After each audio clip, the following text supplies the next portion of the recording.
Bom dia a todos. É um prazer estar aqui falando para os senhores e senhoras. Agradeço o convite do SINDPD.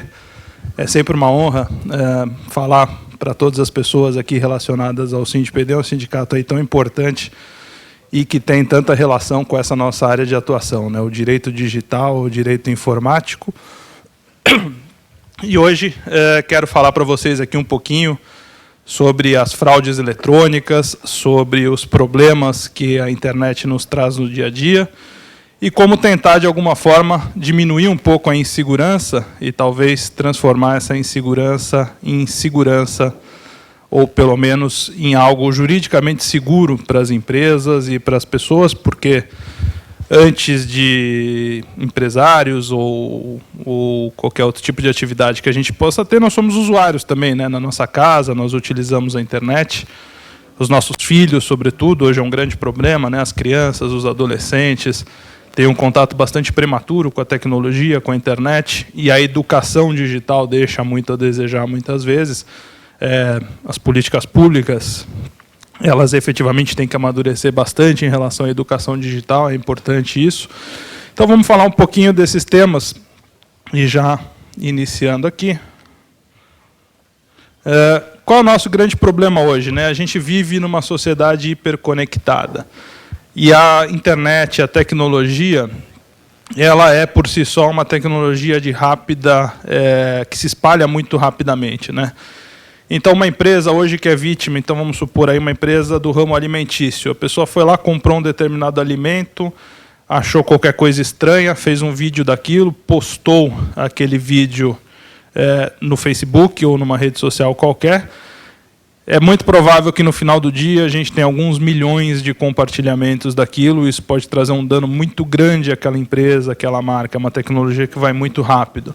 O ambiente de trabalho tradicional, como nós tínhamos antigamente, está modificado, né? Hoje você trabalha em qualquer lugar. Aqui vocês estão assistindo a palestra, muitos estão aí com notebook, com tablets, com telefones, ao mesmo tempo trabalhando, fazendo suas atividades de uma forma concomitante, estão aqui, mas também estão no seu ambiente de trabalho. Então, isso traz uma série de preocupações também, sobretudo para o empresário, com relação ao trabalho do seu funcionário nessa nova realidade, a possibilidade de horas extras, a possibilidade de reflexos trabalhistas. Nós temos uma nova geração, como eu dizia, né? As crianças hoje, os adolescentes, têm um contato bastante prematuro com a tecnologia e, efetivamente, se não educados, eles podem ser vítimas aí de coisas muito graves e, lamentavelmente, né, até mesmo há casos, aí, relatos de crianças que fazem jogos de ficar sem respirar, enfim, que acabam falecendo por conta desses jogos que são postados aí no YouTube, na internet. Lamentavelmente ocorre, né? Estava aqui, o Ciro Gomes estava até lembrando de um advogado lá do Ceará também, que teve o filho, perdeu o filho exatamente numa situação dessa, num jogo desse, o filho de, acho que 12 anos na época, e efetivamente essas coisas acontecem muitas vezes por falta de educação das crianças, dos adolescentes. E é tudo em tempo real, né? Hoje a gente não tem mais tempo de aguardar as coisas, tudo é imediato, tudo é automático, a notícia se propaga muito rapidamente, né? Então você vai... Vou dar um exemplo prático aqui, né? Outro dia eu estava num clube de futebol, estava se negociando ali na sala os direitos de nome de uma arena, de um estádio de futebol daquele clube. No trajeto entre a sala de reunião e a sala do diretor de marketing, que deve ter não mais do que 20 metros, já tinha uma jornalista ligando para ele, falando: quer dizer que a Hyundai está comprando o name right aí? Então, naqueles 20 metros, a informação já vazou. É algo que hoje a internet propicia. Você está conversando aqui nessa sala, uma pessoa que está dentro da sala pode rapidamente passar a informação adiante, uma pessoa que está do lado de fora pode escutar e pode passar a informação sem que você perceba. Isso, não em ordem de grandeza, não só numa negociação como essa, de name right de um estádio, enfim, você pode ter um problema, mas dentro das empresas também, né? É muito comum, nós vamos ver mais adiante aqui alguns casos específicos. Funcionários hoje vazam informações, alguns deles dolosamente, porque estão recebendo algum tipo de vantagem de um concorrente ou têm algum interesse comercial, mas muitos deles, talvez a maioria, vazam informações da empresa por molecagem, realmente, por falta de educação quanto ao uso das ferramentas digitais e por achar que aquilo é permitido, o que não é verdade. E o Brasil, ele tem uma característica muito grande de acesso à internet, né? Os brasileiros gostam muito da internet. Esse gráfico aqui, esse quadro, na verdade, mostra em apenas 1 segundo tudo que acontece na internet. Então, só para a gente ter uma ideia, aí são 54.976 posts no Facebook, em apenas 1 segundo. Então, tem 54 mil posts sendo colocados. 2.314 horas de vídeo são enviados, são feito o upload de 2.314 horas de vídeo para o YouTube em apenas 1 segundo. Então aí a gente vê a dimensão da internet, a dimensão dos problemas que podem ser causados. Porque a internet é boa, né? A gente não pode condenar a tecnologia. Mas é boa desde que seja bem usada. Quando é usada para coisas negativas, quando é usada para o mal, pode ter uma propagação muito rápida e muito grande. E como eu dizia, né, o brasileiro ele acessa muito a internet, ele gosta muito da internet. Então, é muito comum que qualquer serviço novo que seja lançado, qualquer serviço que venha a ser disponibilizado na internet, em poucos dias, poucas semanas, os brasileiros rapidamente chegam ao topo do número de usuários. Aqui é uma pesquisa que a gente mostra, os números estão um pouquinho pequenos, mas nessa primeira coluna aqui, o Brasil, tudo que está ali com o número em vermelho significa que o Brasil é o primeiro colocado naquele serviço. Então, não são poucos. O Brasil tem uma quantidade muito grande de usuários em todos os serviços e, sobretudo, na tecnologia e na inovação. Aquilo que é novo, o brasileiro vai lá e busca e acessa. E, naturalmente, como há uma grande demanda pelo uso da internet, existe uma grande quantidade de crimes digitais, uma grande quantidade de condutas ilícitas que são realizadas através da internet. Como é natural, né? Se você tem um país que existe um tráfego maior de carros, vai ter um maior número de acidentes de automóveis.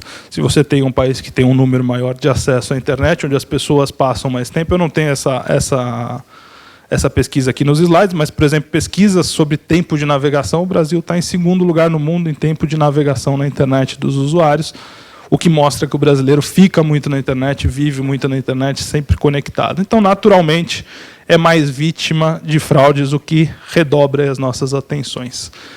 E aí, como principais condutas que a gente verifica aí na internet, questão de pedofilia, lamentavelmente, acontece bastante. Estímulo à violência, né? A gente vê aí os black blocs, as recentes manifestações em que a internet era usada como meio para agrupar ou aglutinar pessoas dispostas a ir lá para, de alguma forma, conturbar aquela manifestação que deveria ser pacífica. Violação de direitos autorais muito comum, cada vez mais as pessoas acreditam que aquilo que está na internet é público, que pode ser usado livremente, e copiam, se utilizam daquele material, né? Quem dá aula em faculdade sabe, é muito comum a gente ver os alunos entregando trabalhos com materiais realmente 100% copiados da internet, achando que aquilo tudo que está lá é domínio público. Porn revenge, que é a vingança pornô, né? Cada vez mais a gente, lamentavelmente, vê casos aí de relacionamentos que terminam, até de pessoas famosas, pessoas publicamente expostas, né? Que um dos cônjuges ali, uma das duas pessoas daquele casal, acaba divulgando fotos do outro na internet, isso cada vez mais comum. Ofensas, aí, praticamente diário, certamente naqueles 54 mil posts ali do Facebook. Em 1 segundo, boa parte deles contém ofensas que às vezes a pessoa faz sem nem perceber, né? Que ela está lá fazendo um comentário, achando que está na liberdade de expressão, achando que aquilo é aceitável, e acaba ultrapassando essas barreiras da liberdade de expressão, partindo para a ofensa. E violação de privacidade também, muito comum, né? As pessoas usam a internet como ferramenta aí de investigação da vida dos outros, se não mesmo como ferramenta comercial com base na quebra da privacidade das pessoas, né? Ou seja, o saber hábitos das pessoas de uma forma não lícita, né? Nós vamos ver que mais para adiante que nós podemos conhecer os hábitos das pessoas, de alguma forma monitorar esses hábitos de forma lícita, mas nem sempre isso acontece. Muitas vezes se usa a forma ilícita.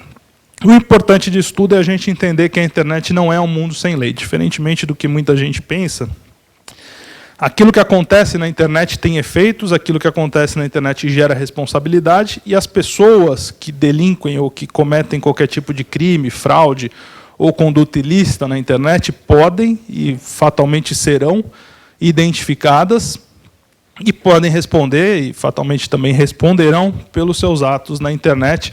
Nós vamos ver alguns casos práticos aqui. Cada vez mais a internet deixa rastros, assim como qualquer crime, né, deixa seus rastros, a internet deixa talvez até mais, porque os rastros tecnológicos, técnicos, eles ficam e carregam ali uma grande possibilidade de identificação desses criminosos, desses fraudadores.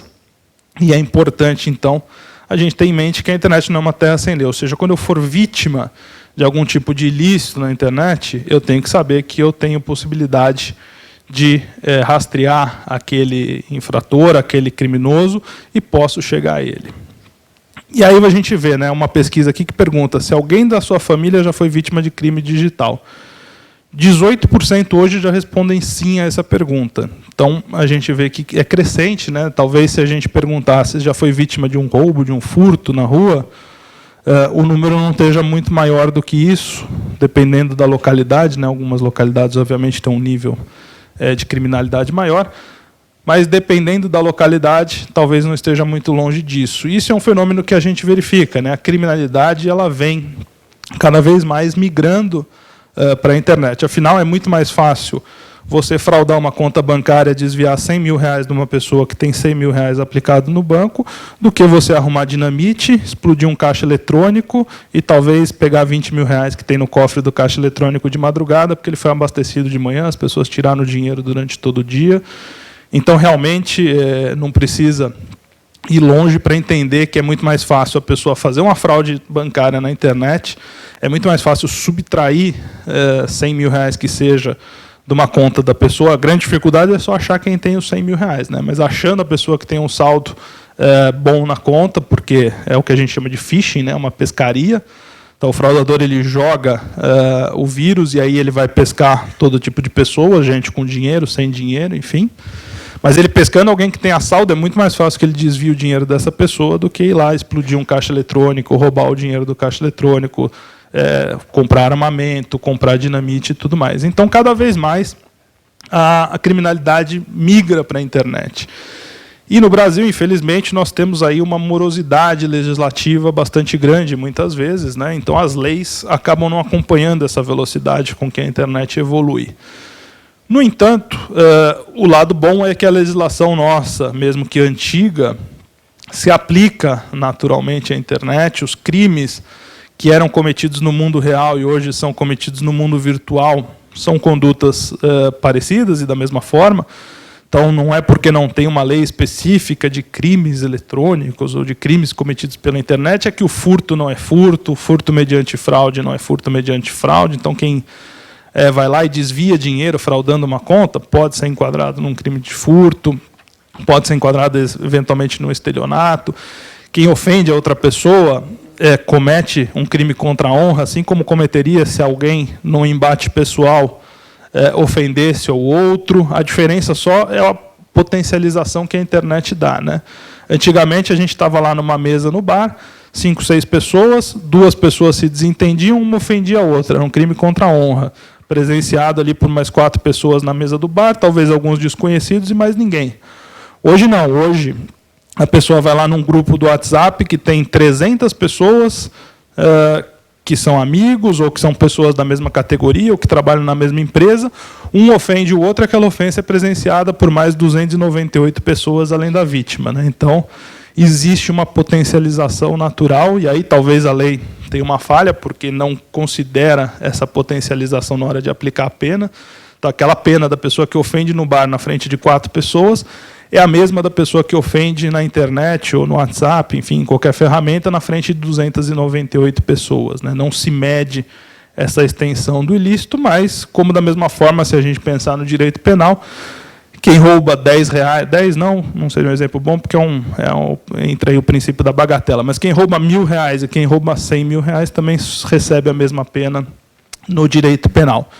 Então, talvez isso possa fazer algum sentido, mas eu defendo aí que algumas qualificadoras precisariam ser incluídas para o crime eletrônico pela facilidade de propagação, pela facilidade de divulgação daquela conduta.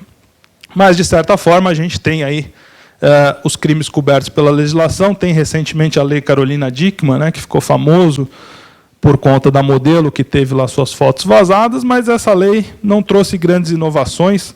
Ela basicamente trouxe aí a tipificação do crime de invasão de dispositivo informático, né? Antes, se eu invadisse um computador, não era crime. Evidentemente, se eu invadisse, roubasse uma informação, poderia ser um crime de concorrência desleal, poderia ser algum outro tipo de crime contra o patrimônio, porque eu estou subtraindo uma informação daquele computador.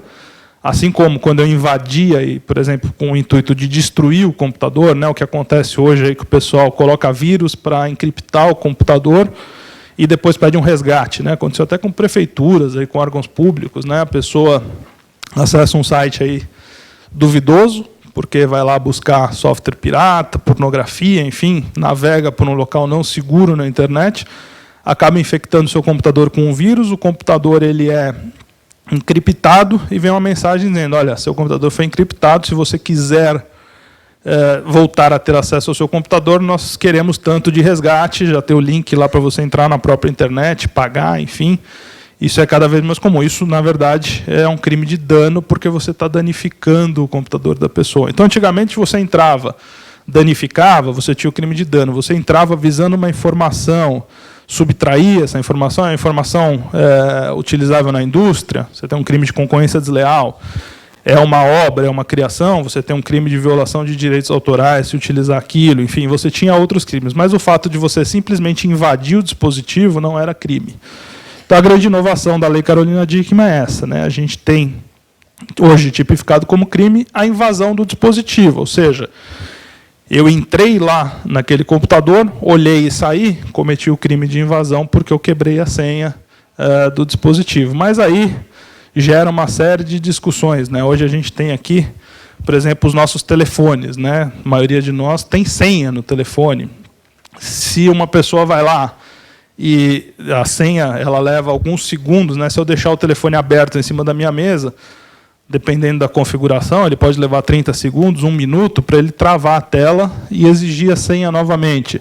Se naqueles 30 segundos em que o telefone está em cima da mesa, alguém vai lá, pega meu telefone antes da senha, aquilo é crime de invasão de dispositivo ou não é? Como ele não tem a quebra da senha, não vai ser um crime de invasão de dispositivo. Então, a lei tem algumas questões aí a aperfeiçoar, né? E gera aí uma série de garantias também, às vezes até mesmo para o criminoso, né? Quando um policial, por exemplo, prende uma pessoa e quer, hoje é muito comum, né? Antigamente, o que acontecia? Você ia lá, chegava na boca de fumo, o policial pegava o traficante. Fazia uma revista pessoal, pegava no bolso dele ali um papel, anotações, dizendo ali: vendi 10 quilos de cocaína hoje, não sei quantos quilos de maconha, enfim, os valores, e aquilo já servia de prova, já dizia para quem pagou, ele já ia atrás da pessoa que estava escrito ali que recebeu por aquilo, que talvez fosse o chefe daquele esquema. Isso era usado como prova, ia para o inquérito, o delegado recolhia. Hoje não, hoje essa contabilidade da boca de fumo talvez seja feita no celular. Então, aí já entra um problema. O policial precisa acessar o celular do bandido. O celular tem senha, o bandido é obrigado a dar a senha para o policial acessar, ele não é obrigado. Eu preciso ir lá no juiz e falar: juiz, me dá uma ordem judicial porque eu quero abrir aqui o celular do bandido. Então, é uma questão bastante controvertida. E, recentemente, agora, há 3 semanas atrás, a Justiça aqui em São Paulo, inclusive, julgou um caso nesse sentido, em que um criminoso foi preso, o policial teve acesso ao celular, começou a navegar nas fotos do celular do bandido e mostrou para a vítima as fotos do celular para ver se a vítima reconhecia mais algum outro bandido que tinha participado daquele crime. E a vítima reconheceu lá mais 2 pessoas, a polícia foi à casa dessas pessoas, as prendeu também, e tiveram a prisão em flagrante relaxado, né, soltaram essas pessoas no curso do processo, sob a alegação de que o policial, ou sob o entendimento, melhor dizendo, que o policial não tinha o direito de pegar o celular do bandido, acessar as fotos e mostrar para a vítima do crime. Então, a lei permite esses artifícios aí, até mesmo para o bandido, muitas vezes, mas para o cidadão de bem, acaba prejudicando um pouco. E hoje, um grande fenômeno que a gente tem são as redes sociais, né? Aqui, enquanto a gente está falando, certamente muita gente aí fez uma postagem numa rede social, leu uma notícia, soube uma notícia de alguém, e o judiciário vai seguindo no mesmo caminho, né? Cada vez mais as redes sociais são utilizadas pelo judiciário. Então, a gente tem aqui alguns casos, por exemplo, recentes, de WhatsApp usado como prova de uma suposta paternidade. A moça entrou com reconhecimento de paternidade contra o rapaz, ele negou na contestação e ela juntou lá uma conversa do WhatsApp, onde ele falava da noite que tinham tido, né? Acho que se ela tinha tomado a pílula do dia seguinte, alguma coisa assim, e com base nisso o juiz reconheceu que o rapaz seria o pai da criança, né?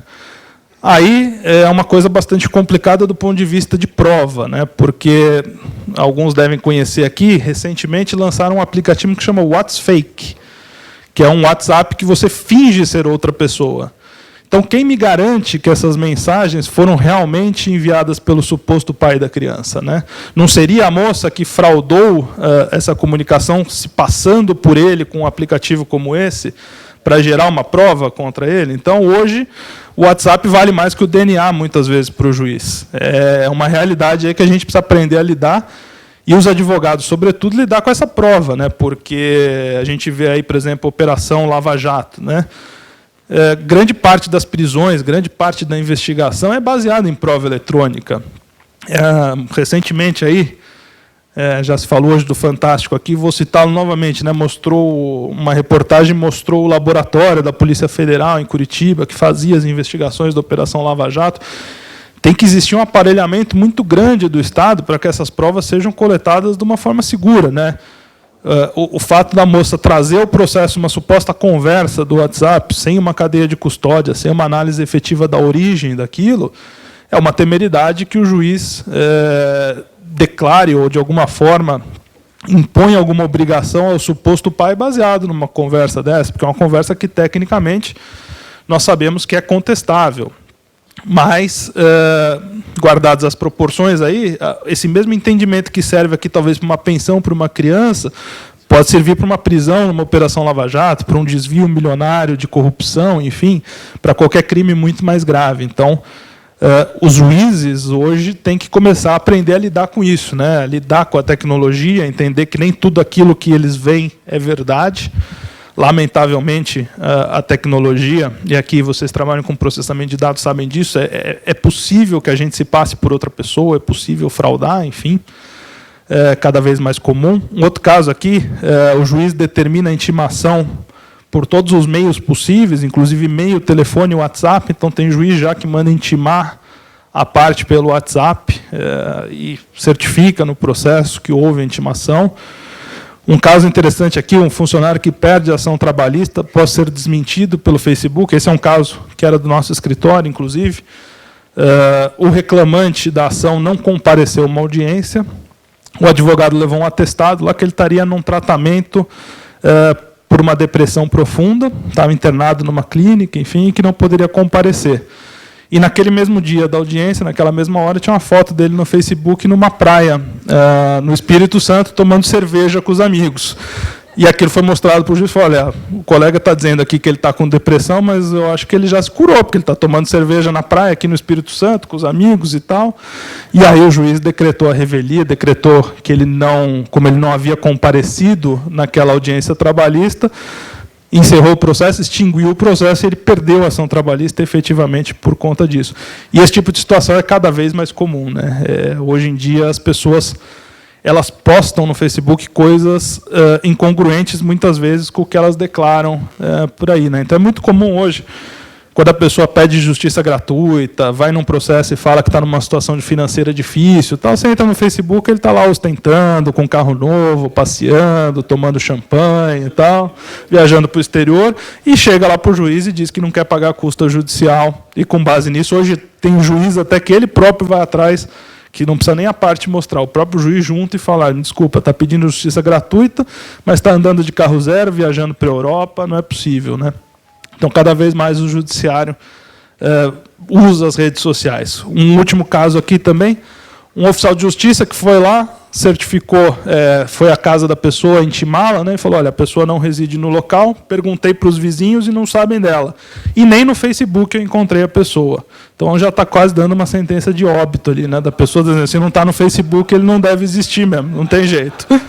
Então o oficial de justiça também hoje já usa o Facebook para identificar as pessoas também, né. E aí o mau uso das redes sociais também é muito comum, principalmente nas empresas, né, as pessoas hoje elas acabam postando até por falta de mensurar as consequências daquela conduta, né? Então, alguns casos aqui curiosos, né? Nesse primeiro aqui, o rapaz que é funcionário de uma lanchonete, ele pisa lá na bandeja de alface para mostrar como eles temperam o alface naquela lanchonete. Então, ele vai lá, bota na rede social um negócio desse. O pessoal faz esse tipo de coisa. Essa do meio aqui, né, um executivo que nas redes sociais perseguia os seus colegas de trabalho e realmente numa perseguição doentia. Isso acontece hoje em dia também. Uma comissária de bordo aqui, que fez um sinal um pouco mal educado ali na cabine do avião, postou essa foto, também acabou sendo demitida. E um caso que foi emblemático aí também do fanatismo de um corintiano, né, que quando a empresa onde ele trabalhava, a empresa onde ele trabalhava anunciou que iria patrocinar o time do São Paulo. E ele, na hora, se revoltou com aquilo. Aí acabou sendo demitido da empresa, depois a empresa pediu desculpas. Então, no fim, ele ainda voltou a ser contratado. Eles viram que precisavam de um corintiano na empresa para equilibrar a situação e trouxeram de volta. E aí a gente tem uma série de casos aí também envolvendo segredos, né? Como eu disse aqui no começo, às vezes o funcionário está movido por alguma coisa maliciosa, está recebendo dinheiro de um concorrente, enfim. Mas muitas vezes ele faz aquilo por besteira. Então aqui alguns casos que eu cito. Um que a gente teve lá, a divulgação de um projeto de um eletrodoméstico numa rede social. Foi um caso de uma empresa aí de linha branca de eletrodomésticos, onde um rapaz lá, estagiário, viu um projeto novo de uma geladeira, era um negócio inovador, ele falou, poxa, que bacana isso. Pegou o celular dele, tirou uma foto do projeto, postou lá no Facebook para os amigos, olha que legal essa nova geladeira que vai sair no mercado. Só que, evidentemente, aquele projeto era secreto e ninguém podia saber da nova geladeira, até porque senão o concorrente faz igual, enfim. Mas é uma conduta absolutamente ingênua dele, um menino, estagiário, enfim, mas que pode causar um dano muito grande à empresa. Por isso a educação, eu repito aqui, é muito importante. Esse caso do protótipo da moto é a mesma coisa. Um funcionário de chão de fábrica, lá na Zona Franca de Manaus, passando pela linha de montagem, viu que havia um novo modelo de moto sendo produzida, sendo montada, e resolveu tirar uma foto para mostrar, olha a moto nova, ano 2016, como vai ser. Postou aquilo na rede social. Isso foi numa segunda-feira, acho que na quarta ou quinta-feira, saiu lá o caderno de veículos de um determinado jornal aí de grande circulação. Estava a foto daquele rapaz no jornal, no caderno de veículos, falando, olha aqui o novo modelo da moto. Aquilo tomou uma proporção gigantesca e ele tinha postado porque achou bacana. Falou, pô, vou mostrar para meus amigos gostam de moto, eu gosto de moto, eu quero mostrar aqui. Ele não tem a consciência de que na concessionária da empresa que o emprega e que paga o seu salário religiosamente todo mês e dá o sustento da sua casa, ele tem lá 1 milhão, talvez, ou sei lá, 100 mil modelos daquela moto para serem vendidos e que efetivamente não serão vendidos se as pessoas souberem que aquele modelo vai sair de circulação ou que vai ser substituído, né? Então, isso gera um dano à empresa muito grande. Utilização de banco de dados para fraudes eletrônicas, isso é muito comum, né?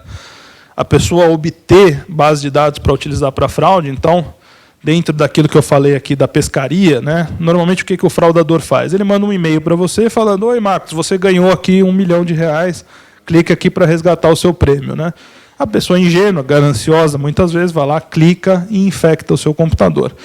Mas, claro, que se ele chega lá e coloca olá, Marcos com U e não Marcos com O, você ganhou R$1 milhão, eu vou achar esquisito. Vou falar, opa, o cara errou meu nome, está falando que eu ganhei R$1 milhão, nunca ganhei nenhuma rifa na igreja, né, vou ganhar R$1 milhão, não vou clicar nesse negócio.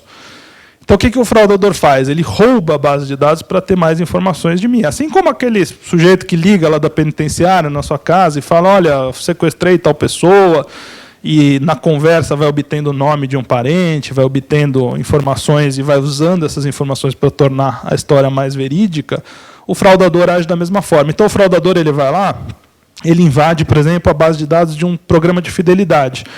Então, ele vai ter ali o seu nome completo, o seu CPF, o número do seu cartão de fidelidade. Então, ele manda lá um e-mail com a cara da companhia aérea, falando Marcos Gomes da Silva Bruno, CPF tal, cartão de fidelidade número tal, você ganhou 10 mil milhas. Não é R$1 milhão, são 10 mil milhas, é algo mais aceitável. Você vê que estão ali todos os seus dados e efetivamente acaba clicando naquele link e acaba por infectar o seu computador. E aí não só não ganha as 10 mil milhas, como ele evidentemente vai pegar a sua senha do programa de milhagem e vai usar todas as milhas que você possa ter ali, né? Vai perder tudo que você tem. Mas isso é muito comum, o fraudador invadir bases de dados de empresas sérias, fidedignas, para obter dados para poder utilizar na fraude, né? Esse é um caso interessantíssimo também de criação e de divulgação de vídeo ofensivo contra um diretor de uma empresa no YouTube. Esse caso, foi feito um vídeo que falava mal, enfim, criticava o diretor de uma grande empresa. Foi feito o rastreamento técnico para identificar a origem daquele vídeo, saber quem havia postado aquele vídeo. E, para nossa surpresa, a origem foi uma agência de publicidade. E aí foi feita uma busca e apreensão nessa agência de publicidade.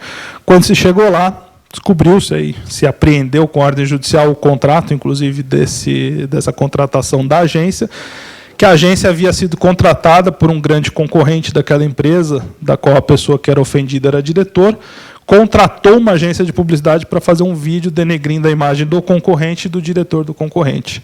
Então, esse tipo de coisa, lamentavelmente, existe na internet. Tem gente que compra nas eleições aqui, né, a gente estava falando de política antes, são verdadeiros exércitos aí de pessoas para fazerem postagens, robôs, né, não só pessoas, robôs também, que fazem postagens em favor do candidato A, do candidato B, e populam a internet com essas informações, boatos, muitas vezes, não são nem informações verdadeiras, né?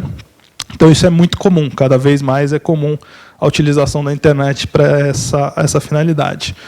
Outro caso interessante, obtenção indevida de currículos, né? Um caso que houve aí de invasão de um site, um grande site de currículos.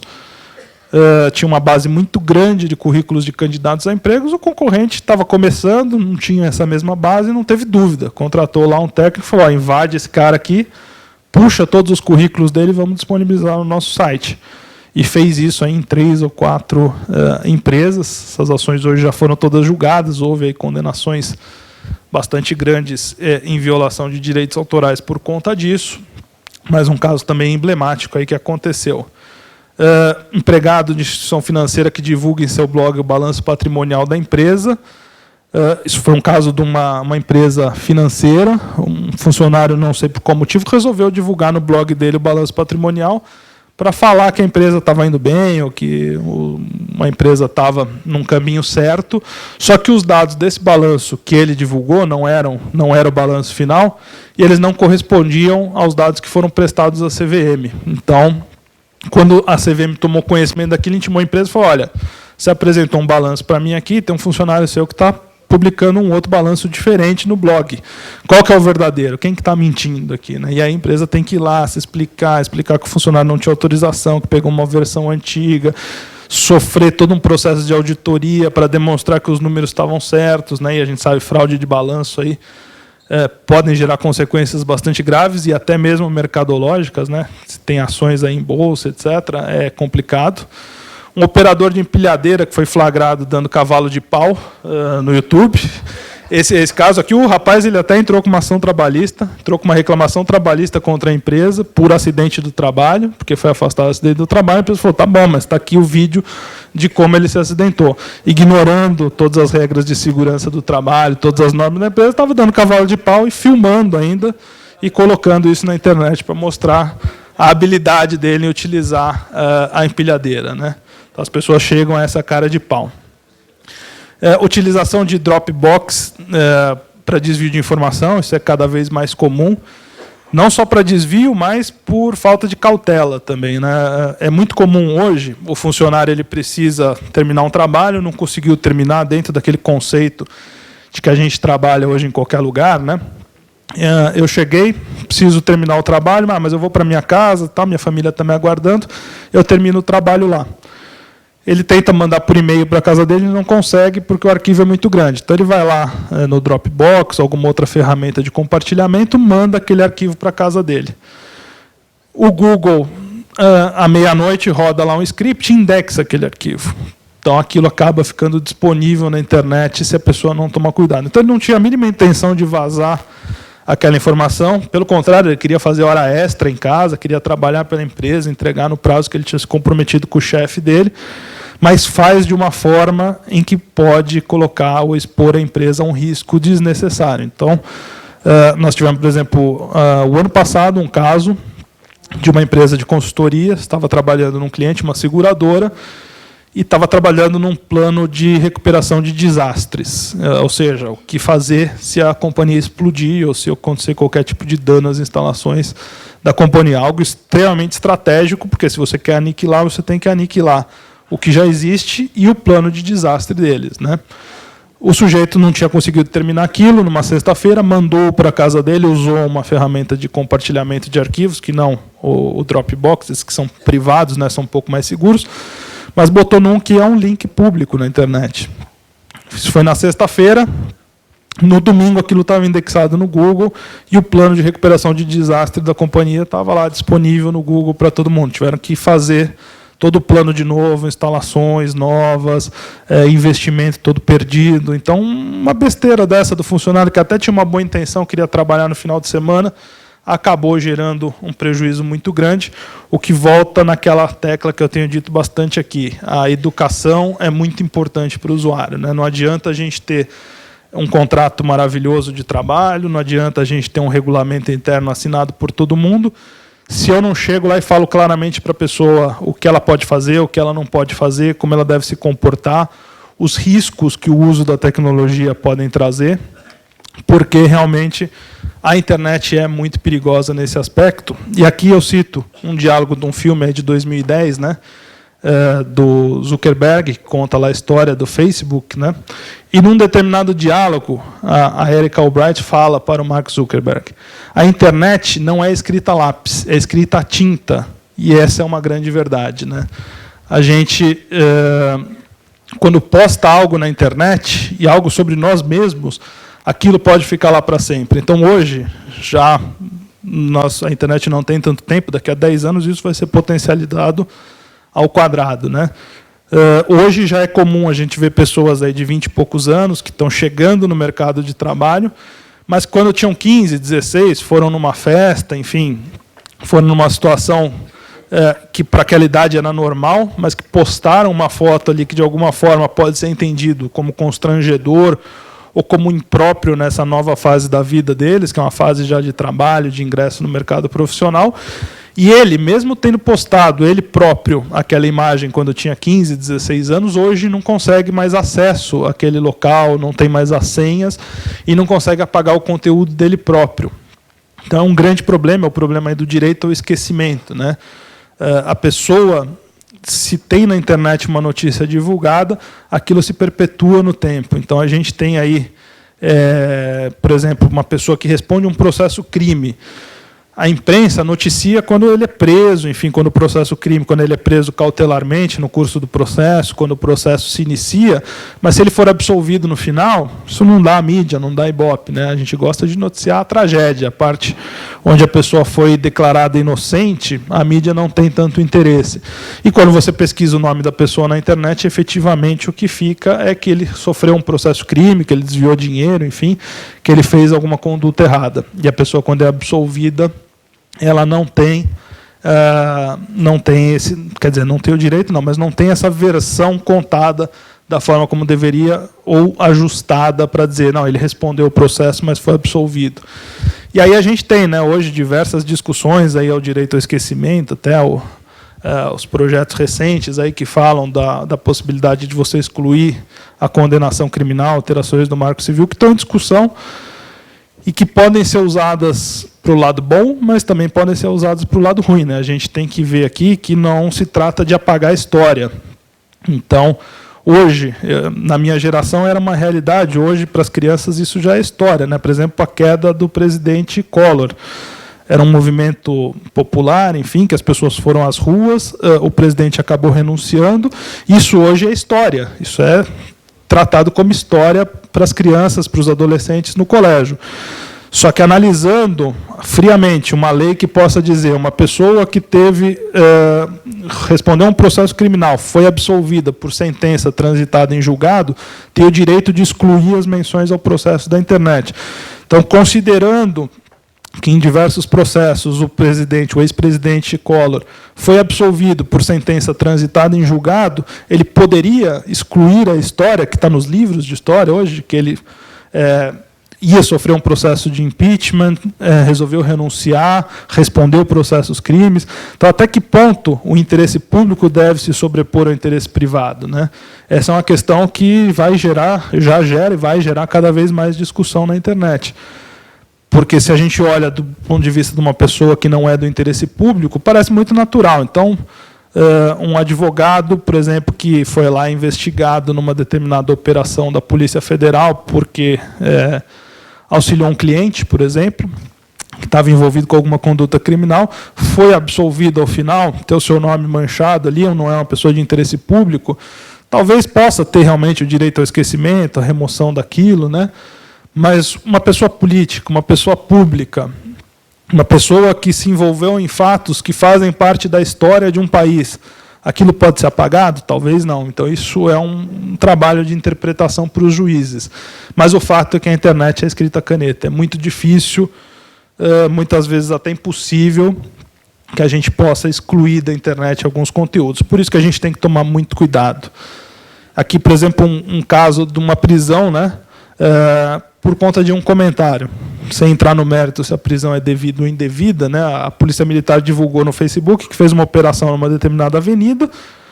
Um sujeito que foi parado na blitz chega e fala ali que por abuso de autoridade, falta de bom senso por parte dos policiais e principalmente do comandante da operação, o soldado tal. Fizeram essa blitz com o único intuito de ferrar os trabalhadores, sem o mínimo bom senso, ao invés de irem atrás de bandidos. O policial, o soldado lá que era o chefe da operação, se sentiu ofendido, não teve dúvida, mandou uma viatura lá na casa do sujeito, prendeu, falou, não, crime contra a honra, tal, está preso, e levou o sujeito pelo comentário que ele fez. Então a gente tem que tomar muito cuidado, né? A internet tem como um dos pilares a liberdade de expressão, enfim, mas a liberdade de expressão tem limitações. Eu não posso imputar um crime a alguém, eu não posso dizer que a conduta de um policial foi arbitrária, que foi um abuso de poder, enfim, o crime contra a honra não seria um crime para prisão em flagrante, para nada disso, mas o fato é que ele foi preso e, numa outra situação, poderia ser processado criminalmente, enfim, poderia responder a um processo. Então, quando a gente posta na internet, tem que realmente pensar duas vezes, e se houver uma sombra de dúvida de que se aquilo deveria ou não ser postado, o melhor é não postar, sem dúvida alguma. Outro fenômeno muito comum aí das empresas, né? As pessoas estão trazendo seus dispositivos para as empresas. A empresa até dá um computador para a pessoa trabalhar, mas muitas vezes ela tem um notebook pessoal, um celular pessoal, um tablet pessoal.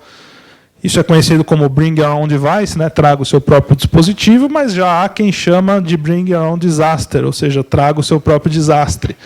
Porque a gente não sabe, efetivamente, quais são as políticas que aquela pessoa tem na casa dela, se só ela usa aquele computador, se o filho dele, de 12 anos, talvez fique lá jogando joguinho à noite, entre a jornada de trabalho de um dia e do outro do pai. Não sei se o filho não fica baixando o jogo, baixando coisa pirata, está botando um monte de vírus ali que amanhã podem estar acessando a rede da minha empresa, né? Então, esse é um dilema muito grande, porque o funcionário quer trazer o seu dispositivo, quer trazer as suas coisas, e a empresa, por sua vez, precisa controlar. Mas, do ponto de vista legal, o controle fica dificultado quando o dispositivo é da pessoa, porque tem questões de privacidade, questões de intimidade que tem que ser também protegidas, porque a lei protege. Então, eu não posso devassar totalmente um dispositivo pessoal que é utilizado pelo funcionário, mas eu tenho que analisar, eu tenho que, de alguma forma, olhar aquele dispositivo para saber se ele é seguro, para saber se ali dentro a pessoa não está levando informações da minha empresa, informações confidenciais. Então, aí é um trabalho jurídico realmente extenso de criar políticas, de realmente ter normas internas que possibilitem isso. E bem antipáticas, né?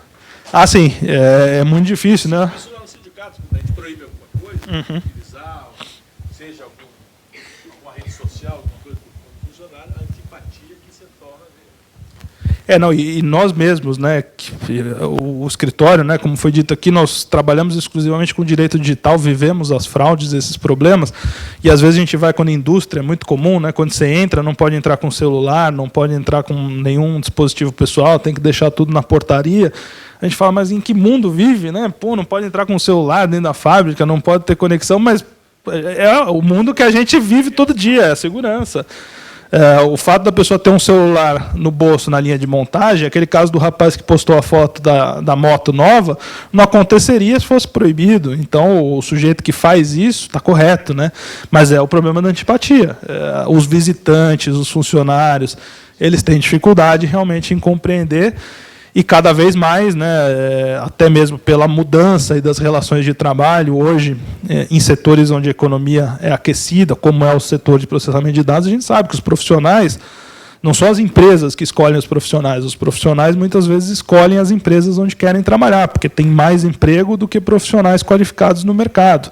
Então, se eu não der uma boa condição, se eu não garantir um acesso à internet bacana para o cara, quando quiser mandar uma mensagem na rede social, talvez ele vá lá no meu concorrente, trabalhar lá.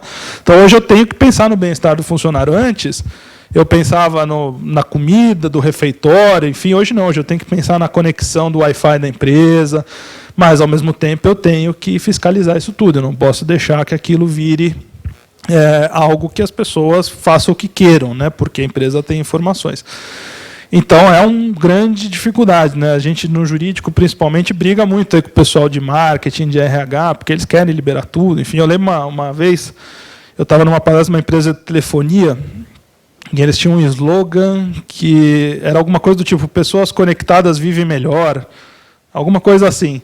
E fiz a palestra falando de que o ambiente corporativo, que tinha que ter regras, que não podia acessar qualquer coisa. O funcionário me levanta a mão, doutor, o senhor falou de tudo isso, mas o slogan da nossa empresa é que pessoas conectadas vivem melhor.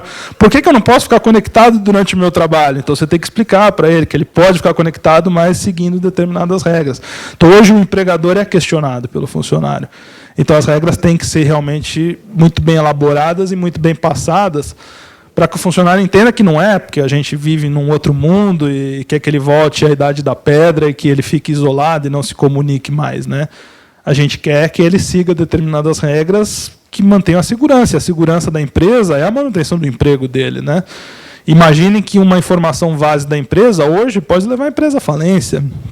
Eu tenho um caso lá em andamento de uma empresa, por exemplo, faz digitalização de documentos, uma grande empresa, em que funcionários resolveram montar concorrente, levaram tecnologia, começaram a prejudicar, inclusive, licitações públicas da empresa. Hoje a empresa está quase falindo por conta disso, porque não se atentou em estabelecer normas e controle sobre os funcionários que estavam lá dentro. Eles entravam e saíam o que queriam, não tinham fiscalização, começaram a desviar a informação da empresa. Hoje colocam a empresa numa situação quase de falência. E aí vai correr atrás desse prejuízo, né? É muito difícil. Então, em que pese a antipatia, é a segurança do negócio e tem que ser enxergado pelos funcionários dessa forma, né? E os incidentes de segurança, principalmente os incidentes móveis, né, quando envolvem o celular, o tablet, essas tecnologias que hoje estão dentro da empresa, cada vez crescem mais, né? Então, a gente tem aí já hoje 16% de prejuízo acima de $500 mil, ou seja, 16% das fraudes envolvendo dispositivo móvel são de valor extremamente alto, né? Hoje, $500 mil são R$2 milhões. Então, é muito alto. Pega estudos como esse, 25% dos funcionários dizem abertamente em pesquisa que roubariam dados corporativos, ou seja, as pessoas entendem que aquilo que eles fazem é deles, né? Eu me lembro uma vez aí um caso de um grupo de programadores, por exemplo, numa sexta-feira, estavam de saco cheio da empresa, falaram, vamos tomar uma cerveja. Sentaram no bar, tomaram 1, 2, 3, depois que já estavam num grau bom, né? Falaram, quer saber? Aquela empresa lá não está com nada, vamos abrir nossa empresa, vamos voltar lá, nós temos a chave, a gente copia tudo, deixa tudo zerado os servidores da empresa, segunda-feira começamos uma nova empresa. E fizeram isso. foram lá na sexta-feira e na cabeça dele, quando você falava com eles na segunda-feira, mas por que vocês fizeram isso? Além da justificativa da bebida, né, que é a primeira que vem, eles diziam, não, mas nós fizemos tudo isso foi construído por nós, isso é nosso, mas fizeram porque eram empregados, fizeram porque recebiam para isso, fizeram em prol da empresa, era patrimônio da empresa. Mas muitas vezes o funcionário acha que não, acha que aquilo que ele cria, aquilo que ele faz ali dentro é dele, que ele pode, de qualquer forma, dispor daquilo, levar embora, apagar, enfim. Então, é um grande problema que a gente tem.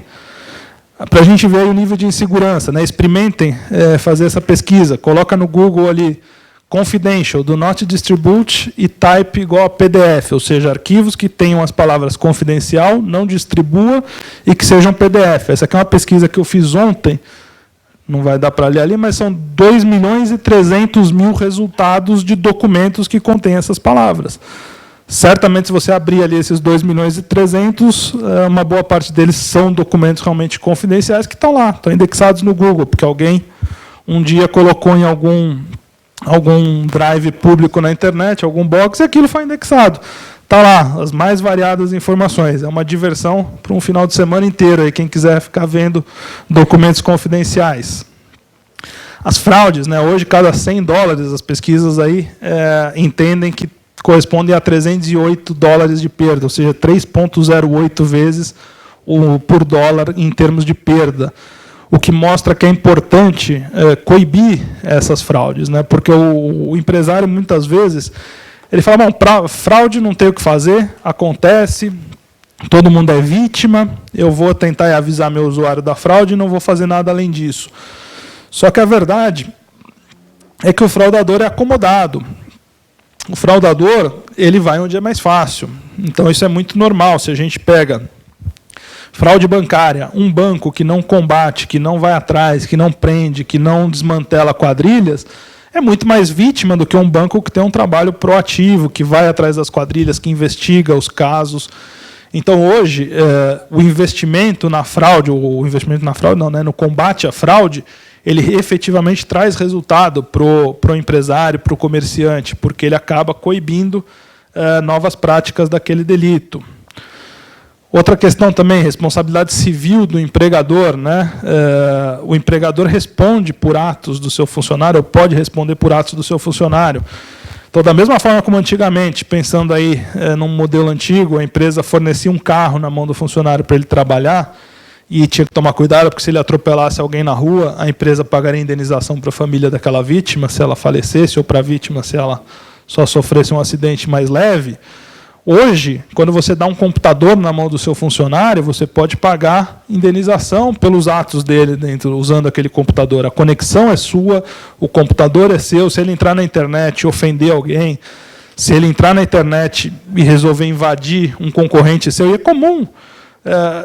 Já vi pelo menos 3 vezes aí casos de funcionário que ele chega a trabalhar numa empresa e vê que o concorrente está fazendo algo muito legal, que eles não fazem lá. Ele fala, pô, eu quero entender como o meu concorrente faz isso, porque eu vou replicar aqui dentro da minha empresa. E o gênio, né, o técnico, como é muito inteligente, ele vai se valer de todos os meios técnicos possíveis, porque ele tem esse conhecimento, né? Então, ele usa a sua genialidade para chegar, de alguma forma, no objetivo dele, que é conhecer como funciona o sistema daquele concorrente. E vai lá e invade o concorrente sem que o empregador, muitas vezes, saiba. Semana retrasada mesmo, tivemos um caso de busca e apreensão em que o empregador não tinha o mínimo conhecimento de que aquilo acontecia na empresa dele. Ele sofreu uma ordem judicial de busca e apreensão porque foram identificados acessos a partir da empresa dele a uma base de dados do concorrente. Alguém estava acessando e chupando dados do concorrente. Coisa que não passava pela cabeça do empregador, mas que era um funcionário dele, que queria mostrar serviço, queria fazer um trabalho melhor, e falou, pô, eu vou lá ver o que o concorrente faz, vou trazer dado de lá, achando que aquilo é lícito, que aquilo pode. E da mesma forma como se ele atropela alguém com o carro, a empresa tem responsabilidade, nesse caso pouco importa que o empregador não sabia que o seu empregado estava fazendo uma fraude ou fazendo uma invasão no sistema de um concorrente. Ele responde, ele deu a arma na mão da pessoa, que hoje, infelizmente, é o computador. Então, existe a necessidade da gente ter um cuidado bastante grande, né? E a responsabilidade civil, efetivamente, aqui são alguns casos. o judiciário aplica e responsabiliza mesmo as empresas, né? Essas coisas acontecem, como eu disse aqui, semana passada, estive aí numa busca e apreensão nessa situação. A empresa não sabia. E por isso que o empresário tem que se proteger, né? E a proteção, sobretudo, vem da educação. Eu colocaria a educação antes dos regulamentos, mas os regulamentos são necessários porque nós temos que atender a normas jurídicas, né? Se acontecer alguma coisa indevida lá, não adianta eu chegar no juiz e falar para o juiz, olha, eu ensinei todo mundo, eduquei, o pessoal sabia que não podia, mas acabou fazendo. Eu tenho que mostrar efetivamente um arcabouço documental de que aquilo era uma conduta proibida pela empresa. Então é muito importante hoje que a empresa tenha regulamentos que falem sobre controles de acesso, controles de backup, controle sobre replicação de dados, continuidade, controle de e-mails, de acesso a redes sociais, o que é permitido, o que não é permitido, e, sobretudo, a quebra da expectativa de privacidade, né? Esse é um ponto muito importante. A empresa, cada vez mais, ela precisa monitorar o seu funcionário. E, como eu disse já antes aqui, nós temos garantias constitucionais à privacidade, à intimidade, que muitas vezes são quebradas no momento em que eu monitoro o funcionário. Mas, por sorte, e porque é correto também, a Justiça do Trabalho tem reiteradamente entendido que esse monitoramento no ambiente corporativo não fere essas garantias constitucionais do funcionário, que eu posso efetivamente analisar o que meu funcionário faz no dia a dia, sobretudo quando se trata de recursos da empresa, ou seja, o computador dado pela empresa, o celular dado pela empresa, desde que haja uma ciência prévia daquele funcionário quanto à falta de expectativa de privacidade no uso daqueles dispositivos. Então, eu preciso quebrar essa expectativa, e os regulamentos servem para quebrar essa expectativa de privacidade. Isso é muito importante para que, num caso de fraude, num caso em que aquilo venha à tona, a empresa possa realmente ir atrás daquelas provas, daquelas evidências, sem o risco de uma ilegalidade. E aí, já pegando o gancho desse assunto, falando aqui, já o último assunto da apresentação, sobre a questão da privacidade, né? A internet hoje, infelizmente, cada vez tem menos privacidade. Então, quando a gente navega na internet, nossas informações são coletadas, e é como nesse slide aqui, né? A pessoa, quando entra numa loja, eles sabem quantos amigos ela tem, sabem o que ela comprou na semana passada, sabem que tipo de anúncios ela clica, a idade, se é casada, se é solteira, e cada vez mais se trabalha nisso. Automação de marketing, cross-selling, ou seja, multicanais, né? Tem tecnologias hoje como o Beacon, por exemplo, que é uma tecnologia em Bluetooth, que você consegue pegar a pessoa na rua e saber quem é aquela pessoa. Então, eu entrei lá numa loja de artigo esportivo, verifiquei uma bola de futebol na internet, naveguei, olhei e tal, vi o preço, vi as características, mas não comprei. Quando eu estou andando no shopping próximo daquela mesma loja, que tem uma loja física, ele já identificou, opa, esse cara que está passando aqui é aquele mesmo que estava olhando a bola de futebol. Vamos mandar um push para ele, vamos mandar uma mensagem, falando, lembra daquela bola de futebol? Nós temos uma promoção imperdível para você aqui, entra na loja e vem comprar.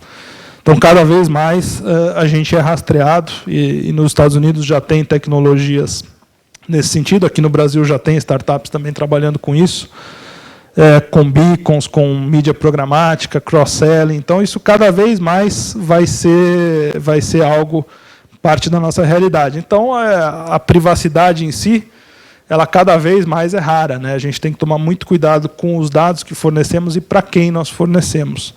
Isso chega ao ponto de um juiz em Porto Alegre, né, numa consumidora que entrou com uma ação tentando excluir dados seus de uma base de dados. Ele diz que se ela quer, sugeriu à consumidora que se mudasse para a floresta, deserto, está numa sentença, meio do oceano ou outro planeta, ao negar o pedido dela. E o juiz afirmou que somente mudando-se para os lugares sugeridos seria possível assegurar à consumidora seus direitos à privacidade na forma ou amplitude como defende.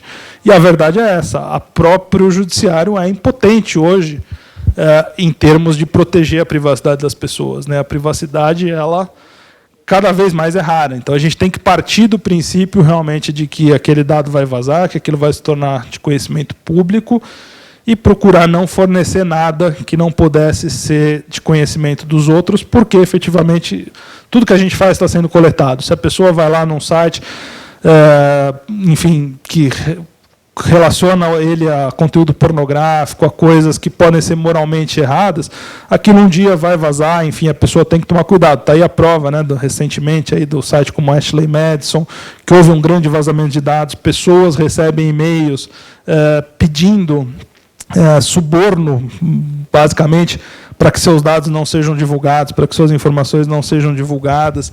Então, efetivamente, é um risco que a internet traz, por isso que a pessoa tem que ter muito cuidado por onde navega, para quem fornece seus dados. E, para nos defender, a gente não tem muito aí além do Marco Civil da Internet, que trouxe algumas regras quanto à captação de dados pessoais. No Brasil, lamentavelmente, nós não temos ainda uma legislação específica sobre proteção de dados pessoais, mas nós temos aí o Marco Civil da Internet, que, dentre outras provisões, eu destaco aí como importante, no tocante à coleta de dados na internet.